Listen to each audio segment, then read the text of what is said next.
Good morning friends. तो आज हम जिक्र करने वाले हैं मस पर। हमारे पिछले वीडियो में बताया गया था मस की परिभाषाएं, गुणज गुणनखंड, उनका डिफिनेशंस बताए गए, उनकी विशेषता बताई गई, प्रॉपर्टीज़ के बारे में बात हुई है। तो आज हम जानेंगे, आज हम सीखने वाले हैं मस ज्ञात करने की विधि। कितनी विधियां होती हैं, उन विधियों का किस प्रकार से प्रयोग किया जाता है, आज हम ये जानने वाले हैं बीटीसी फर्स्ट सेमेस्टर मैथ के सिलेबस को। ठीक है, तो चलिए हम बात करते हैं मस ज्ञात करने की विधि, मेथड ऑफ HCF। हमने पिछली वीडियो में बता दिया था कि ये 3 विधियां हमें पढ़नी हैं। 3 विधियों के बारे में हम जिक्र करेंगे। पहली गुणनखंड विधि, दूसरा पंक्ति विधि और तीसरा भाग विधि है। तो अब हम सबसे पहले बात कर लेते हैं गुणनखंड विधि पर। सबसे पहले हम गुणनखंड विधि पे बात कर लेते हैं। देखिए गुणनखंड विधि क्या होता है और इसे कैसे जो है हम किसी सवाल को जो है सॉल्व करेंगे इस विधि से।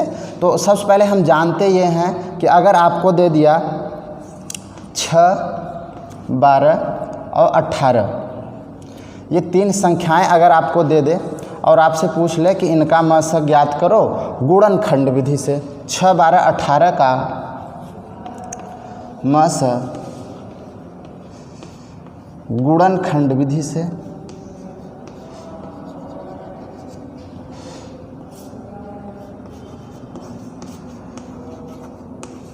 विधि से ज्ञात करो।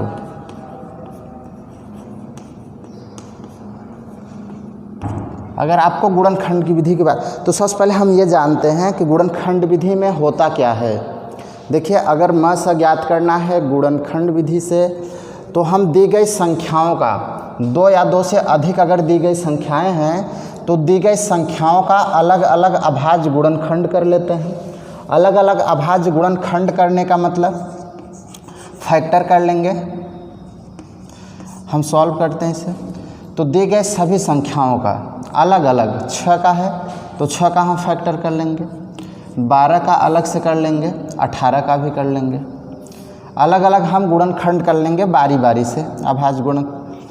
तो ये देखिए काटने का जो क्रम होता है, सम और विषम हम देखकर विभाजित करते हैं। सबसे छोटी संख्या आ जाते हैं 2 से विभाजित, 2 तिहाई 6। अब ये विषम आ गया तो विषम 3 से ही सबसे छोटी संख्या, 3 1 का 3 से ये कट गया। इसे हम तब तक फैक्टर करते रहते हैं, गुणनखंड इसका करते रहते हैं जब तक लास्ट में 1 प्राप्त ना हो जाए। चलिए इसको काटते हैं, 2 6 12 हो जाएगा, 2 तिहाई 6। अब ये 3 3 से ही विभाजित होगा, 3 1 का 3। 18 को भी काट लेते हैं, 2 9 18, 9 जो है एक विषम संख्या हो गई तो 3 से कटने वाली है, 3 3 का 9, 3 1 का 3। अब देखिए विधि ये कहती है कि 2 या 2 से अधिक दी गई संख्याओं का अभाज्य गुणनखंड अलग अलग जो है निकाल लिया जाता है। और निकालने के बाद फिर उन गुणनखंड में जो कॉमन फैक्टर है, कॉमन गुणनखंड है, वही मस हो जाता है, सबसे बड़ा कॉमन गुणनखंड। तो चलिए हम देखते हैं 6 का गुणनखंड क्या आया, 2 गुणित 3 आ गया। 12 का आ गया, 2 गुणित 2 गुणित 3 आ गया, 2 × 2 × 3 है। 18 का भी लिख लेते हैं हम, 18 का गुणनखंड लिख लेते हैं, 2 गुणित 3 गुणित 3 आ गया। अब हमें मस ज्ञात करने की बात किया है, तो हम इनका जो है अगर मस निकालेंगे तो मैंने कहा कि सबसे बड़ा कॉमन फैक्टर ही, इनके फैक्टर्स में सबसे बड़े कॉमन फैक्टर को ही लेंगे, महत्तम समापवर्तक। समापवर्तकों में महत्तम होना चाहिए। तो अगर ये समापवर्तक हैं तो समापवर्तकों में महत्तम सबसे बड़ा कौन सा होगा, ध्यान दीजिए। अगर कॉमन की बात करें तो ये 2 कॉमन है, इस तरह से काटा नहीं जाता, हम बता दे रहे हैं। अब हम और कॉमन की बात करें तो ये देखिए 3 जो है सभी में कॉमन है, तो ये हो गया। इनका गुणनफल ही 3 दूना 6, इनका गुणनफल ही जो होता है अभिष्ट मस होता है। तो 6 12 18 का जो मस आया वो क्या आ गया, 6। एक मेथड मैंने ये बताया था आपको, है ना, तरीका बताया था, ट्रिक। देखिए अगर छोटी संख्याओं का मस ज्ञात करना है तो एक ट्रिक समझ लीजिए, ये ट्रिकी है, आपको ये एग्ज़ाम में फॉलो नहीं करना है, फिर भी समझ लीजिए। 6 12 18 का अगर हमें निकालना है, 6 12 18 का अगर हमें म स ज्ञात करना है तो हम ट्रिक ये कहता है, हमारा ट्रिक ये कहता है 2 या 2 से अधिक दी गई संख्याओं का म स ट्रिकी निकालना है। तो सबसे पहले छोटी संख्या को देखो, सबसे पहले छोटी संख्या को देखो और छोटी संख्या को देखो और छोटी संख्या से ये देखो कि क्या ये छोटी संख्या सभी को विभाजित कर पा रही है। तो हमने ये देखा कि सबसे छोटी संख्या 6 है और ये 6 1 का 6 खुद को भी विभाजित कर लेगी, 6 12 को भी विभाजित कर लेगी, 6 दूनी 12, 6 जो है 18 को भी विभाजित कर ले रही है। तो जब ये सबसे छोटी संख्या सभी को विभाजित कर गई तो यही क्या हो जाएगा, म स हो जाएगा अभिष्ट संख्याओं का। ये हमारा ट्रिक है।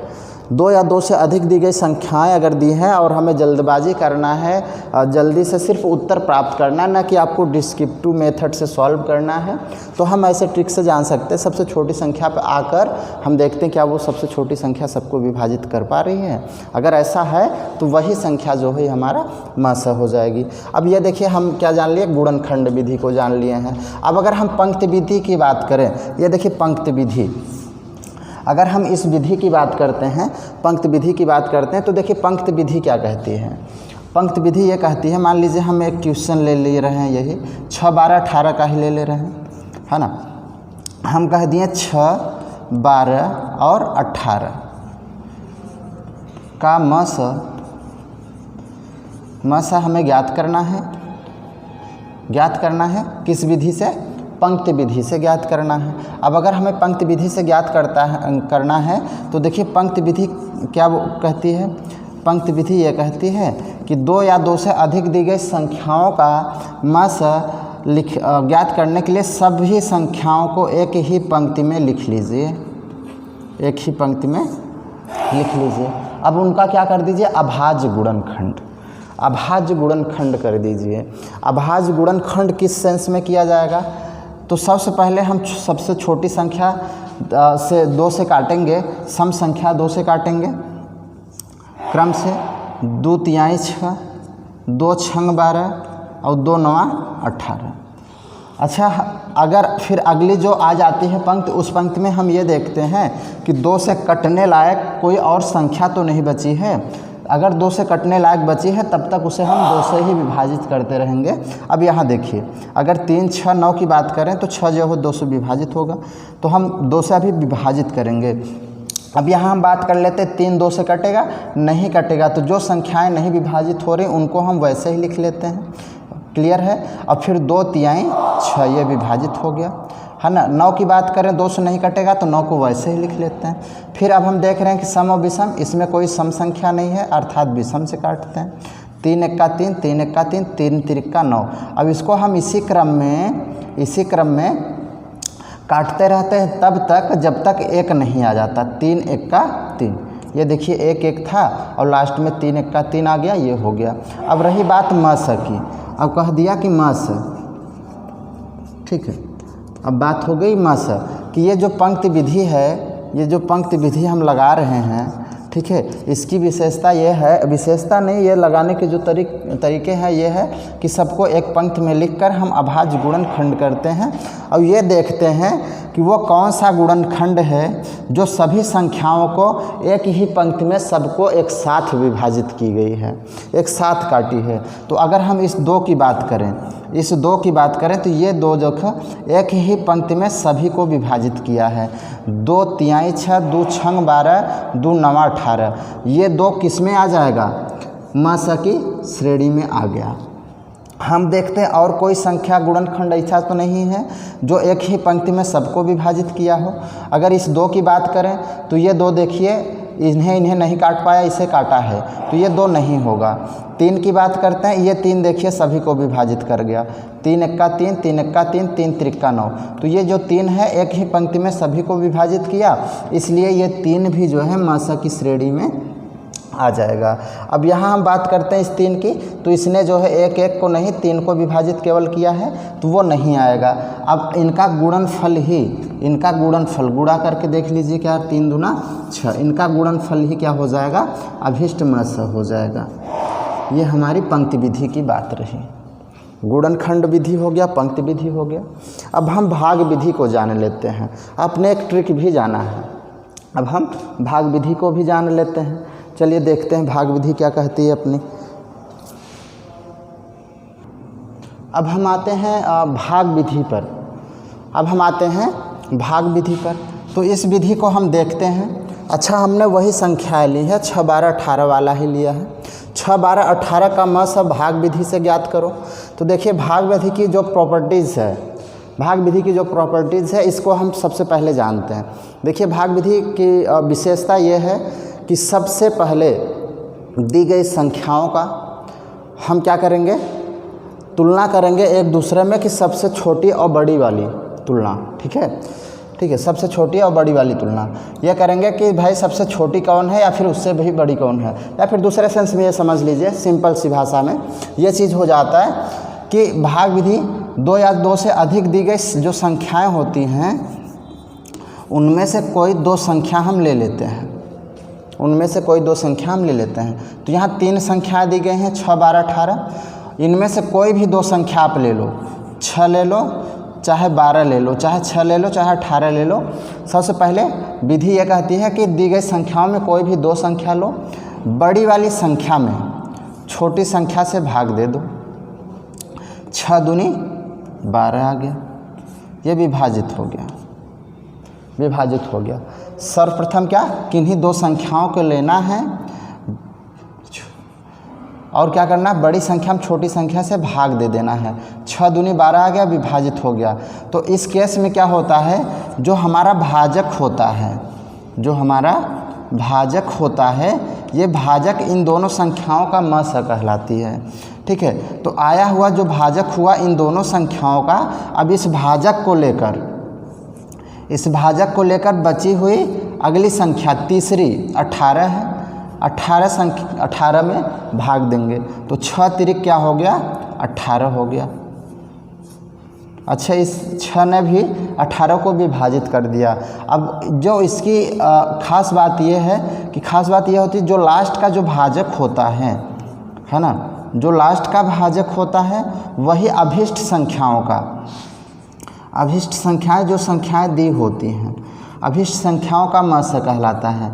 तो लास्ट भाजक हमारा क्या आया, लास्ट भाजक हमारा 6 आया। चलिए भाग विधि पर एक दूसरा प्रश्न हम लेकर देखते हैं।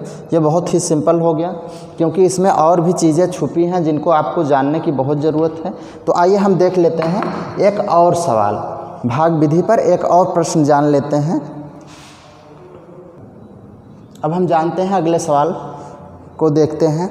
देखिए ये भाग विधि पर हमने एक दूसरा क्वेश्चन ले लिया, ठीक है, और हम इस पर जिक्र करेंगे कि भाग विधि किस प्रकार से सॉल्व होती है।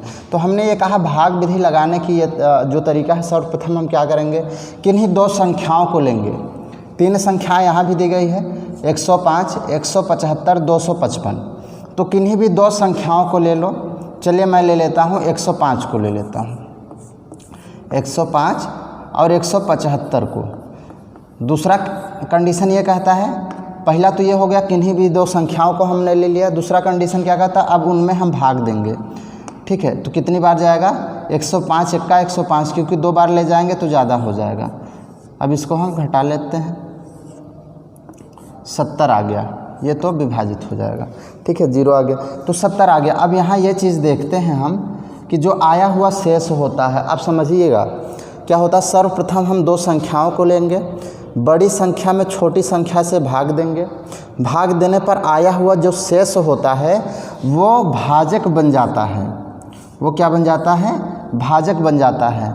और अगला जो भाजक है वो क्या बन जाता है, भाज्य बन जाता है, यहाँ उतर आएगा। और इसको हम तब तक काटते रहेंगे इसी क्रम के अनुसार जब तक शेष 0 ना हो जाए। अब देखिए 7 हम काटते हैं, 7 एक्का 7, 7 ज़्यादा हो जाएगा तो एक बार ही ले जाते हैं, 70 एक्का 70 ही जाएगा, घट के आ गया ये 35।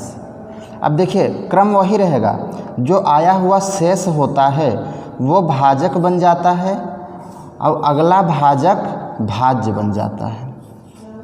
जैसे यहाँ क्या हुआ था, आया हुआ शेष 70 था, भाजक ये था, अब ये भाजक भाज्य बन गया और ये भाजक। इसी क्रम के अनुसार हम ये करते हैं। 35 दूना 70, ये देखिए पूरा कट गया, शेष 0 हो गया। और फिर क्या क्रम होता है, इसके अलावा सेकेंड स्टेज जो आता है, सेकेंड स्टेज ये आता है कि आए हुए लास्ट के भाजक को, लास्ट भाजक मतलब जब तक 0 ना हो जाए, आया हुआ लास्ट भाजक, अब उसको लेकर हम अगली शेष बची हुई संख्या, कितना है 255, शेष बची हुई संख्या में हम क्या करते हैं, भाग देते हैं। भाग दीजिए, देखिए कितनी बार आएगा, ये 6 या 7 बार जा रहा है, तो चलिए 7 बार ले जाते हैं। 7 पचे 35 और 7 त्रिक 21 और 3 शेष बचा है ना, 7 पचे 35, 3 बचा था, 7 त्रिक 21 और 3 कितना हो गया, 24 हो गया, 45 हो गया। घट के आ रहा है, ये 0 हो जाएगा, 1 हो जाएगा, ये तो कट ही गया। 10 हुआ इधर। अब क्रिया क्या होती, वही क्रिया, आया हुआ शेष क्या हो जाएगा, भाजक बनेगा और अगला भाजक भाज्य बन जाएगा। ये 35, 10 तिहाई 30, 5 आ गया, आया हुआ शेष भाजक बन जाएगा और अगला भाजक भाज्य बन जाएगा। 5 दूनी 10 और ये पूर्ण रूप से क्या हो गया, विभाजित। अब जो म स होता है दोस्त, जो म स होता है इन संख्याओं का, तो हम कह सकते हैं अतः संख्या 105, 175, 255 का म स बराबर क्या हो जाएगा, अभिष्ट संख्याओं का जो म स होगा लास्ट का ही भाजक होगा, वो भाजक जिसने पूर्ण रूप से सभी को विभाजित कर दिया है। तो लास्ट का भाजक क्या आया, 5, तो अभिष्ट संख्याओं का म स क्या होगा, यही 5 जिसने लास्ट में विभाजित कर दिया है। क्रिया क्या करना है एक बार फिर समझिए। 2 या 2 से अधिक दी गई संख्याओं में किन्हीं भी 2 संख्याओं को लेंगे, बड़ी संख्या में छोटी संख्या से भाग देंगे, भाग देने के बाद अगर शेष आ रहा है तो ये शेष भाजक बन जाएगा, अगला भाजक भाज्य बन जाएगा। फिर भाग देंगे, अगर फिर कुछ शेष आ रहा है तो वह भाजक बन जाएगा, अगला भाजक भाज्य बन जाएगा। आया हुआ शेष रह गया, यहाँ हमने भाजक भाज्य। अब हमने देखा कि इस 35 ने पूर्ण रूप से ख़त्म कर दिया, लेकिन एक संख्या अभी बाकी है 255, तो इस 35 को लेकर अगली शेष बची संख्या में भाग देंगे और वही क्रिया करेंगे भाजक भाज्य वाला, लास्ट तक जाएंगे जब तक 0 न हो जाए, और जब 0 हो जाए तो वही वाला भाजक, लास्ट का भाजक ही, अंतिम भाजक ही अभिष्ट संख्याओं का म स होता है। इतना क्लियर हो गया। तो चलिए ठीक है, अब आगे देखते हैं। ये 3 विधि हम जान लिए हैं, अब कुछ इबारती प्रश्न पे हम बात करते हैं। आइए देखते हैं अगला सवाल। अगला प्रश्न हम देखते हैं, एक इबारती प्रश्न देखते हैं और देखते हैं इसमें म स की गणना करना है कि ल स की गणना करना है। तो अब हम देखते हैं, देखिए एक सवाल है, एक प्रश्न है आपके सामने। एक दूध वाले के एक टंकी में 75 लीटर, एक दूध वाले के एक टंकी में 75 लीटर तथा दूसरी टंकी में 45 लीटर दूध है। उस बड़े से बड़े बर्तन की माप क्या होगी जो दोनों टंकियों के दूध को पूरा माप सके। समझ पा रहे हैं। अब इसमें अगर हमें ये विचार करना है कि हमें ल स ज्ञात करना है कि म स, तो परिभाषा को देखिए एक बार, परिभाषा को, इनके डिफिनीशंस को देखिए और समझिए। डिफिनीशंस क्या कहते हैं, डिफिनीशंस ये कहता है म स की 2 या 2 से अधिक दी गई संख्याओं का म स वह बड़ी से बड़ी संख्या है जो समस्त संख्याओं को विभाजित कर सके, जो समस्त संख्याओं को विभाजित कर सके। अर्थात ये दोनों, समझिए, समस्त संख्याओं को माप सके। यहाँ से कंफर्म हो गया कि हमें गणना किस चीज़ की करनी है, म स की, म स की ही गणना करनी है। कैसे, एक बार फिर से देखिए। एक दूध वाले के एक टंकी में 75 लीटर तथा दूसरे टंकी में 45 लीटर दूध है। उस बड़े से बड़े बर्तन की माप ज्ञात कीजिए जो दोनों टंकियों के दूध को माप सके। माप सके मतलब पूरी तरह से माप सके मतलब विभाजित कर सके, ये दोनों संख्याओं को विभाजित कर सके, मतलब म सही तो ज्ञात करना है डिफिनीशन के अनुसार, म सही ज्ञात करना है। अब आइए देखते हैं, तो उस बड़े से बड़े बर्तन की माप क्या होगी? अभिष्ट मापों का मसा। तो हम ये कह सकते हैं चूँकि सॉल्व में चूँकि उस बड़े से बड़े बर्तन की माप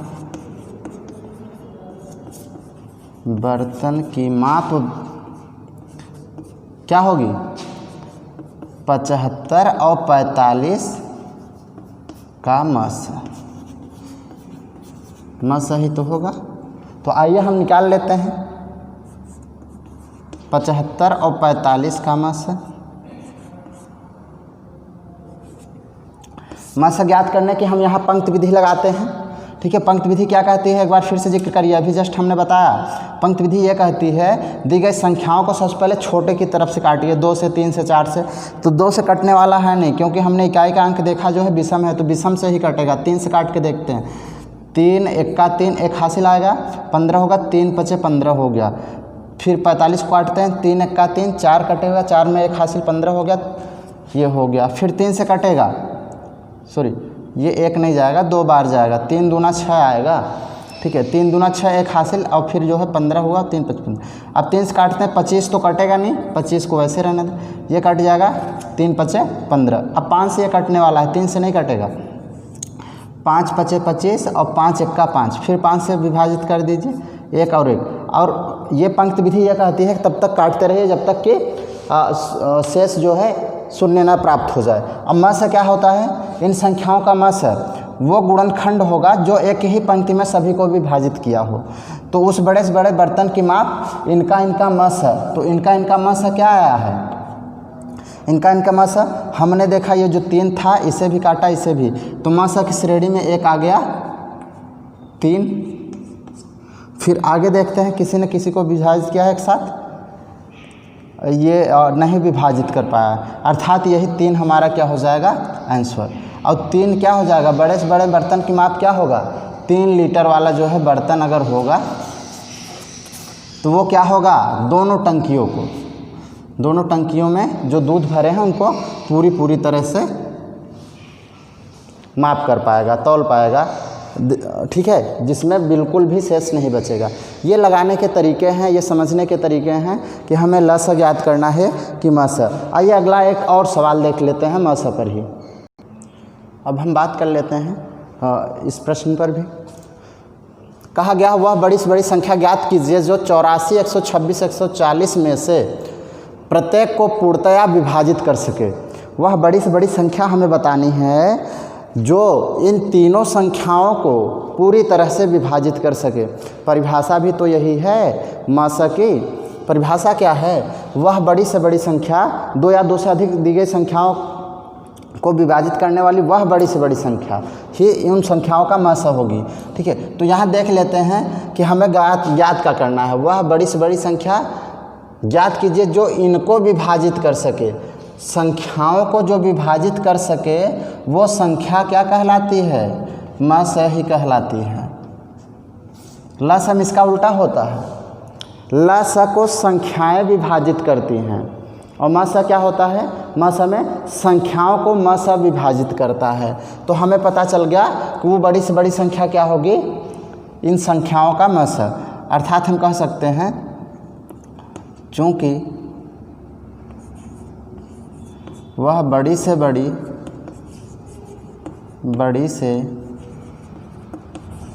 संख्या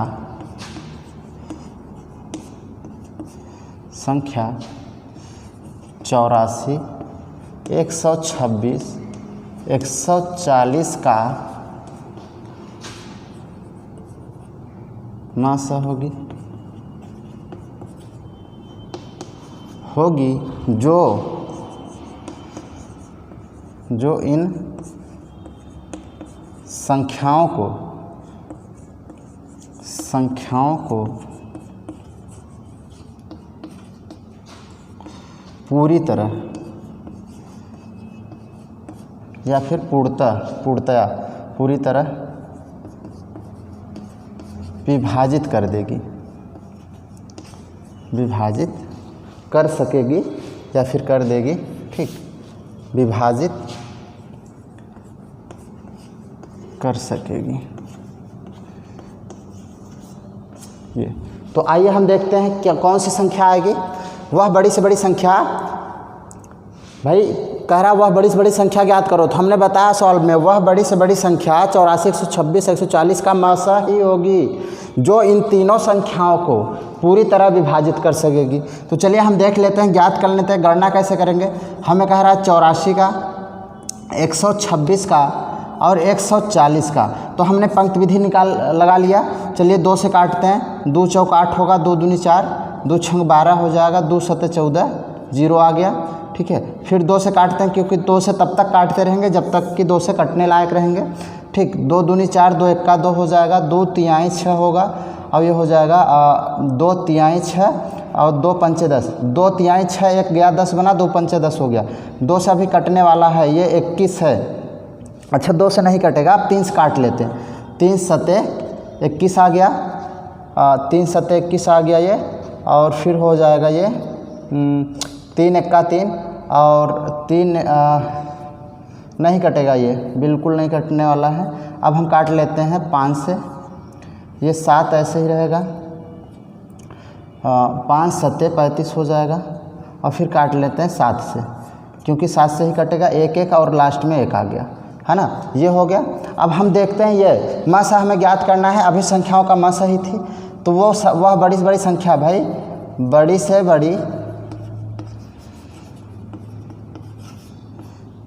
बड़ी संख्या कौन सी थी, इन संख्याओं का मासा। तो हमने देखा मासा क्या आएगा, चलिए मासा को देखते हैं। मासा क्या है, मासा वो होगा जो इन संख्याओं को विभाजित कर सकेगी।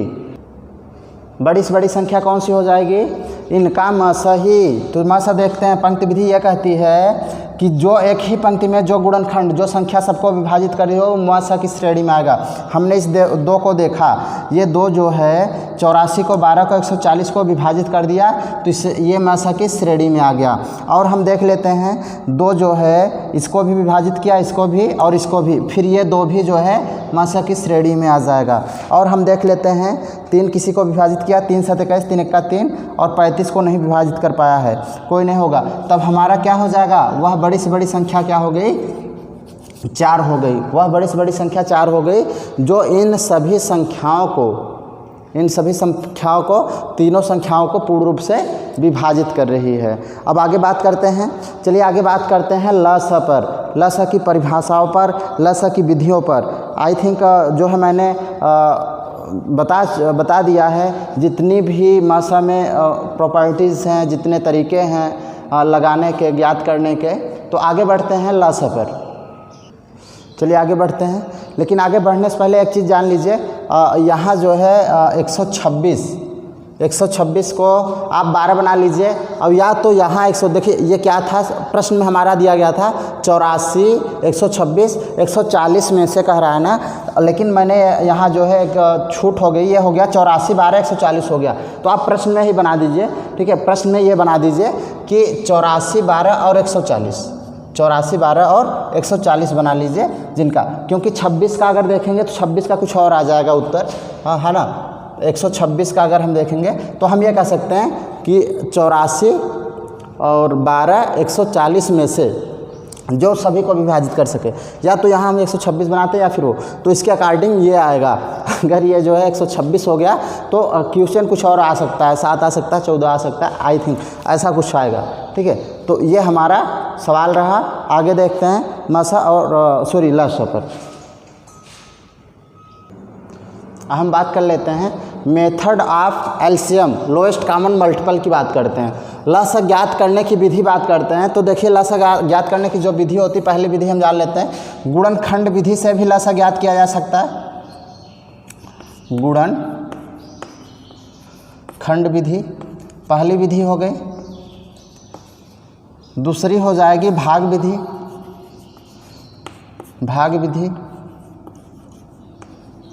ध्यान दीजिए, भाग विधि को पंक्ति विधि भी बोलते हैं। लस में पंक्ति विधि। अभी जो हमने क्या किया, ज्ञात किया, मस ज्ञात करने की जो पंक्ति विधि हमने सीखा है, वही विधि हमारा इसमें जो है लस में भाग विधि बन जाती, पंक्ति विधि ही भाग विधि बन जाती इसमें। और तीसरा जो हो जाता है वो हो जाता है गुणज विधि। गुणज विधि ठीक है। तो आइए इन तीनों विधियों पर हम बात करते हैं, जिक्र करते हैं। सबसे पहले जानते हैं गुणनखंड विधि के बारे में। ठीक है, सबसे पहले जानते हैं गुणनखंड विधि के बारे में, और ये जानते हैं गुणनखंड विधि में विधि से जो है लस कैसे ज्ञात किया जा सकता है। तो चलिए हम कोई एक संख्या ले लेते हैं और लस ज्ञात करके देखते हैं। 15, 18, 24, 27। तो हम ले लेते हैं, अगर एक एग्जाम्पल हम बात करें तो कह रहा है कि भाई 15, 18, 24, 27, 36, 24, 27, 36। देखिए, अब इसका लस ज्ञात करना है। इतने का लस गुणनखंड विधि से ज्ञात करो। गुणनखंड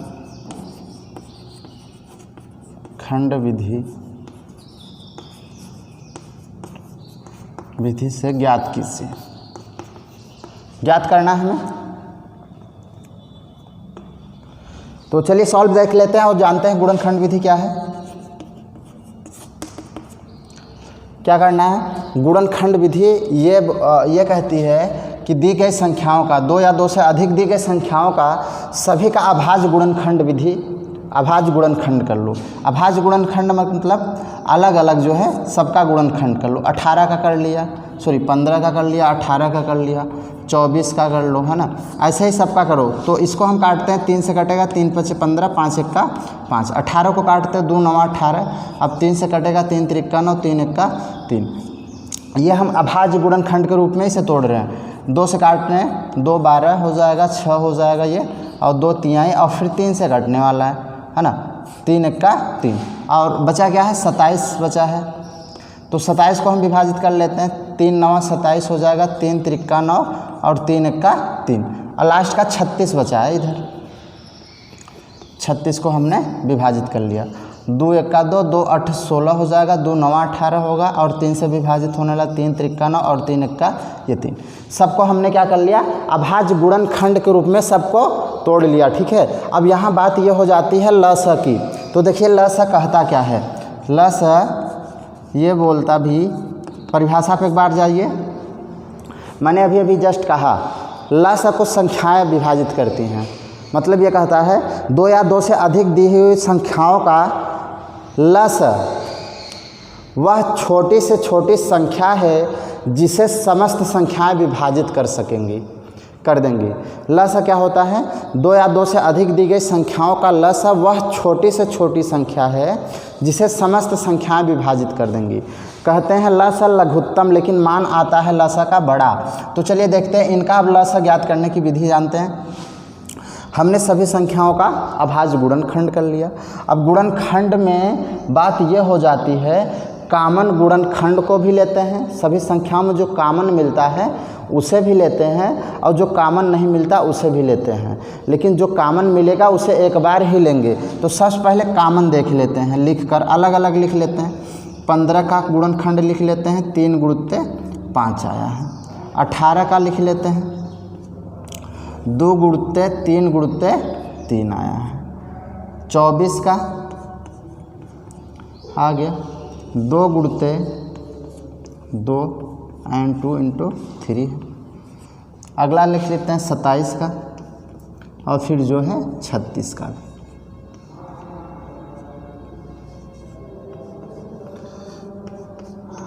ये और 36 का फिर देख लेते हैं, 2 × 2 3 × 3। ठीक है, ये जो है सभी के गुणनखंड लिख लिए। अब हमें बात कर दिया लस ज्ञात करने की, बात आ गई लस की। तो अब हम लस अगर देखें, लसा देखें तो लसा में मैंने क्या कहा, लसा की श्रेणी में, मसा की श्रेणी में सिर्फ कॉमन फैक्टर ही आते थे, लेकिन लसा में कॉमन फैक्टर भी आएगा और विदाउट कॉमन वाला भी आएगा। चलिए देख लेते हैं। या तो हम ऐसे करते हैं, सबसे बड़ा कॉमन फैक्टर कितनी बार है। तो यहाँ अगर हम ये देखें तो 3 इन सभी में सबसे ज़्यादा बार किस में आया है, 3 जो है इसमें आया है, 3 बार इसमें आया है। तो 3 को सबसे बड़े वाले को ले लेते हैं। यहाँ देख लीजिए 3 गुणुत्ते 3, ठीक है। सबसे छोटे से लेते हैं मैं, लेकिन मैंने जो है 3 को ले लिया। और उसके बाद देखते हैं, अब 2 की बात करते हैं कि इसमें सबसे ज़्यादा बार 2 किस में आया है। तो इसमें देखिए 3 बार जो है 2 आया है। तो 2 को भी हम ले लेते हैं 3 बार, 2 गुणुत्ते 2, ठीक है। ये 3 बार हमारा 2 भी हो गया। चलिए यहाँ लिख देते हैं, ठीक है। ये देखिए लसा इधर से ज्ञात कर लेते हैं, ठीक है। और ये हो गया। अब 3 के बाद कौन सी संख्या आ गई, 5 आ गया। देखते हैं 5 सबसे ज़्यादा बार किस में आया है। 5 एक बार ही आएगा, तो उस 5 को सिर्फ हम एक बार ही लेंगे, है ना। उस 5 को सिर्फ और सिर्फ जो है एक बार ही लेंगे। एक बार फिर से देख लीजिए, अगर हम 15, 18, 24, 27, 36 की बात करें तो सबके जो है अलग अलग गुणनखंड ज्ञात कर लिए। गुणनखंड ज्ञात करने के बाद हमने सबको लिख लिया। उसके बाद हमने ये कहा कि कॉमन फैक्टर लेते हैं, और उसके बाद विदाउट कॉमन वाला भी। इसका सेंस एक छोटा सा ये पकड़िए, नहीं तो कन्फ्यूज़न हो जाता है। सभी गुणनखंडों में देखिए, जैसे अगर हमें 2 पर आना है, संख्या 2 पर आना है, अंक 2 पर आना है, तो 2 के देखिए किसके गुणनखंड में 2 सबसे ज़्यादा बार आया है। तो सबसे ज़्यादा बार किस में आया है, 24 वाले में 3 बार आया है, बाकी सब में 2 बार या फिर 1 बार ही है। तो इस 2 को सबसे ज़्यादा बार वाले को हम लिख लेंगे, 3 बार लिख लिए। अब जब सबसे ज़्यादा बार वालों को ही लिख लिए हैं तो कम वालों को हम छोड़ देते हैं, उसको नहीं लिखते। अब आगे आ जाते हैं 3 पर। 2 के बाद अगली संख्या 3 है इस गुणनखंड में। तो 3 को देखते हैं कि इसमें इन सभी में सबसे ज़्यादा गुणनखंड 3 किस में है। तो 27 का गुणनखंड जो है 3 बार है ना। तो इसको हमने क्या किया, सबसे बड़े वाले को लिख लिया, 3 बार 3 को लिख लिया। समस्त छोटे वाले को छोड़ देंगे। इसमें 2 बार है, इसमें 1 बार है, इसमें 2 बार है, इसमें 1 बार है, बाकी सबको छोड़ देंगे। सबसे ज़्यादा बार वाले को ले लिया है ना, तो इसको छोड़ देंगे। अब आ जाते हैं 5 पर आ जाते हैं। तो 5 हमने देखा इन सभी में एक ही 5 है, तो हमने उस 5 को भी ले लिया। हमने क्या किया, उस 5 को ले लिया। तो गुणनखंड ये कहता है कि इस प्रकार से जब हम गुणनखंडों को ले लेते हैं तो उनका गुणनफल ही क्या हो जाएगा, इन सभी का क्या हो जाएगा, लसा हो जाता है, ठीक है। तो लसा क्या आ जाएगा, इसका गुणनफल अगर हम करेंगे तो ये हो जाएगा 5 × 15, 15 × 45, और ये सॉरी यहाँ जो है गलती हो रहा है क्या, नहीं सही है, बिल्कुल सही है, 4 × 8, ये आ जाएगा पूरा 1080 आ जाएगा, 1080 आ जाएगा इसका, ये है ना। ये क्या हो गया, बिल्कुल 1080 आ जाएगा, ठीक है। तो यहाँ देखिए जो ये तरीका है बहुत ही सिंपल है, मसा और लसा ज्ञात करने का, ठीक है। क्या करना है, गुणनखंड करना है। गुणनखंडों को हमें देखना है कि सबसे ज़्यादा और कम ये किस अनुसार समझना है, कॉमन फैक्टर के अनुसार।